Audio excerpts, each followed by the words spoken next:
Capítulo 11.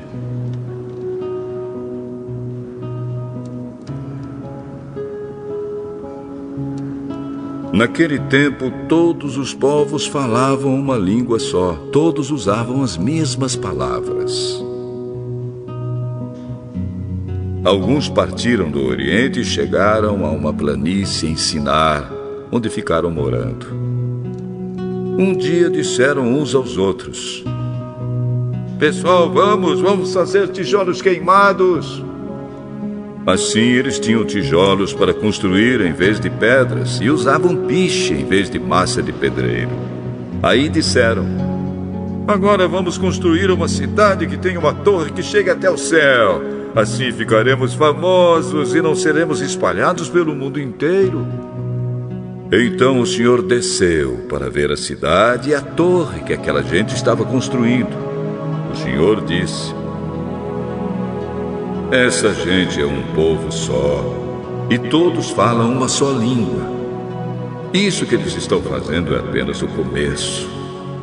Logo serão capazes de fazer o que quiserem.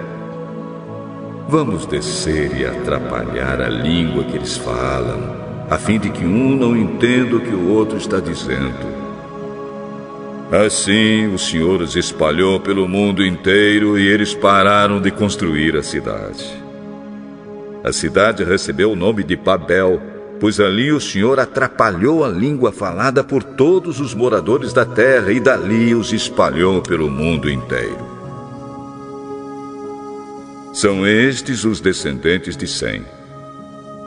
2 anos depois do dilúvio, quando Sem tinha 100 anos, nasceu o seu filho Arpaxade.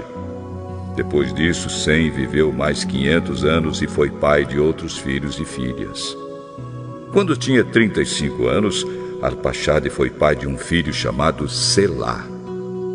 Depois disso, Arpaxade viveu mais 403 anos e foi pai de outros filhos e filhas. Quando Selá tinha 30 anos, nasceu seu filho Éber. Depois disso, Selá viveu mais 403 anos e foi pai de outros filhos e filhas. Quando Éber tinha 34 anos, nasceu seu filho Peleg. Depois disso, Éber viveu mais 430 anos e foi pai de outros filhos e filhas. Quando tinha 30 anos, Peleg foi pai de um filho chamado Reu. Depois disso, Peleg viveu mais 209 anos e foi pai de outros filhos e filhas. Quando Reu tinha 32 anos, nasceu seu filho Serugue.